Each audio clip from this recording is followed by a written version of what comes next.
Hi. In this one, I just want to talk about different types of capitals and investments, which will make anyone smile that knows me, because this isn't language that I would have used a few years ago.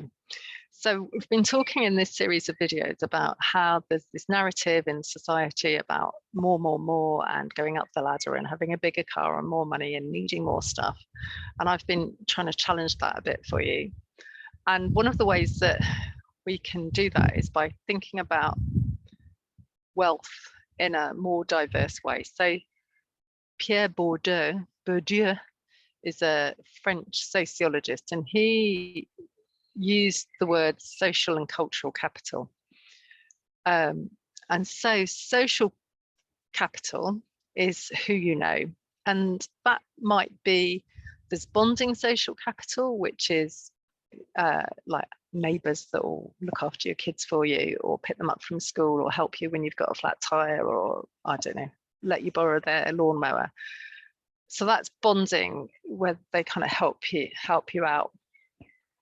And you can see that when that happens, there's often an exchange that you would help them out some way too, which builds relationship.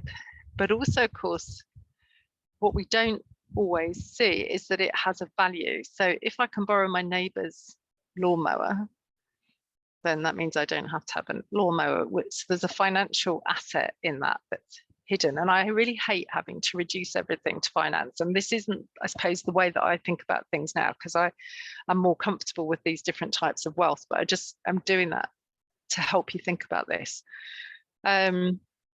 So that's bonding social capital. Bridging social capital is where I find quite a lot of my time I'm doing this is where I'm introducing people, where I might be the bridge between this person over here and this person over there.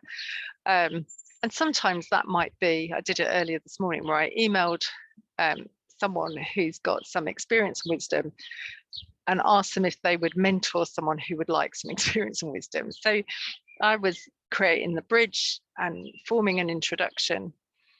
And in the first instance, it might look like this person's going to benefit more from that relationship. But most mentoring relationships, actually, the mentor gets something from it as well, if only a chance to really acknowledge and have their own skills and wisdom valued, which is great. So that's social capital. So that, if you think about the value of that, that's what recruitment agencies do, that's what dating agencies do. There's people pay for those services. So being introduced to someone that can help you and make your life easier, whether that's through a bridge or a bond, has a value. So that's social capital. Bourdieu also talked about cultural capital, which is knowing, rather than knowing what, it's knowing who, it's about knowing what. So one of the reasons that middle class children do better in school is because they are born into families that get education. And so they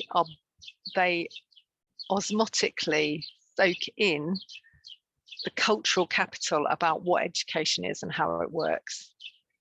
And so there's even been linguistic research about elaborate and restricted codes. So children from middle class families have more elaborate codes of language, which are what teachers use in school. And one of the reasons suggested for why working class kids don't do so well is because in their family home, they're using restricted codes of language, which means that they get into school not able to access learning because they don't have those elaborate codes. So cultural capital, again, has a value. So knowing what to do in an airport would be cultural capital. Knowing what museums might give you is cultural capital. But that, it doesn't have to just be that sort of cultural capital. It could be, if you want to really get into grime, then finding, being with someone who really understands the grime scene, who can share some of their cultural capital around grime with you. That means you're acquiring cultural capital in an area that, if that's what your area of interest is. And so that has a value. And so he was the first person to talk about different types of capital. And then that idea has been expanded upon. So we now have ideas like health capital. So again, the pandemic showed up, it hit people with underlying health conditions the most. We know that, obesity was a factor for people that suffered most. Obviously, poverty was part of that. Poverty is part of obesity too. And so health, understanding that looking after our health saves us as individuals money, because we're not having to buy, whether it's just paracetamol or it means we can carry on working maybe for longer or doing what we love for longer. So looking after our health is a capital, health capital. There's also environmental capital. So we've very much seen the natural world as our shopping mall to be exploited and stripped. And as I've kind of talked about in previous videos, it's actually our life support machine. And so if we understood that the tree on our garden has a value, then we would respond differently to that. And we might, for example, plant more trees. And that concept of capital can be, as you can then start to think about spiritual capital. So your sense of connectedness to something bigger than you. And why is this important to sort of broaden the definition of capital? Well, first of all, if we're going to step off this, I've got to get more, and we're defining that in terms of financial capital, because financial capital is a global predominant exchange mechanism, it's really easy to ignore the other capitals. So very often we're so busy going after the financial capital and acquiring here, seeing our bank accounts go up if we're lucky enough to be able to do that.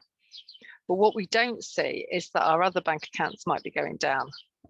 So if we're working, the classic case of a parent that works so hard that they never see their children. So their bank account's going up, but their social relationships, their family relationships, their love capital, if you want to call it that, is going down, because they're not spending time with those people. If we're, our status capital is going up and up because we've got a bigger car, then what we don't see is the hidden cost to environmental capital, which again is going down, because if we're running a diesel car, we're polluting. And so one of the ways that I use this idea of different types of capital is to keep track of my life now. And so I sort of see it as a bar chart that I can look at what's my financial capital, how much energy am I putting into that? And then I look at all the other capitals that matter to me. So health matters to me, relationships matter to me, nature matters to me, etc. Learning matters to me. And so what I want to see is that those other things, those other capitals are also, they're not being put into overdraft at the cost of one. So it works all the way around. If I just thought, oh, my well-being matters above everything else, and I'm just going to sit around and, meditate all day and drink Assa's milk, then that would be out of balance with my need to earn money. So it's not, but it gives you a way of balancing and just checking in with yourself, because if we're being perfect or trying hard in one area, we're usually letting other areas drop off. And then so that's how I use it now, to check in with myself. And I guess that's one of the ways that I've tweaked my life over the years, and why I've ended up with a more diverse way of working and living. And then the other way that I use that is to think about, where am I investing? So again, I can think about people who have prioritized work, which means they've let friendships drop. They don't maybe keep up with family, aging parents as much as they would have liked to. It's not that they don't want to see those people, it's just that they have been investing so much in career progression that they haven't got a diverse portfolio of investments. And I think that anyone knows anything about investments is actually there's strength in diversity. And so you want a mixed portfolio in terms of your investments. So yeah, you might, it's a very good idea to invest in a financial pension to look after you when you get older, if you can do that. But it's also a very good idea to stay in touch with old friends and aging parents, because there's such a wealth there. It's when life is hard, it's not your bank account that's there to listen to you on the phone. It's those people that love you. And Stephen Covey had the idea of the emotional bank account, that you can't just keep drawing out, you've got to pay in as well. And people have got to be able to, if you're listening, if you want people to listen to you, you've got to also be available to listen to them. So how much what are your long-term investments like across all of those things, which again takes us back to that climate thing about, we've been extracting so much from the natural world to increase GDP, but actually what's going to happen, so we've been increasing GDP and the natural world's been eroding, and of course that erosion will eventually bring down GDP because we won't have the resources to keep that climbing, or there won't be the people to do that, or things will collapse. And so again, we need to be thinking about, okay, have I got enough? Can I balance these different capitals and these different investments more so that I'm paying attention? I think all of these videos are really just about raising awareness that there are different ways of thinking about things. And this is just another way to think about it. You might find your own, but this is how I think about things. And I think that pervasive narrative of career promotion and financial acquisition, I think it's fading. I see it in the under 30s, maybe more than my own generation. They're not buying it anymore. They can see the mess.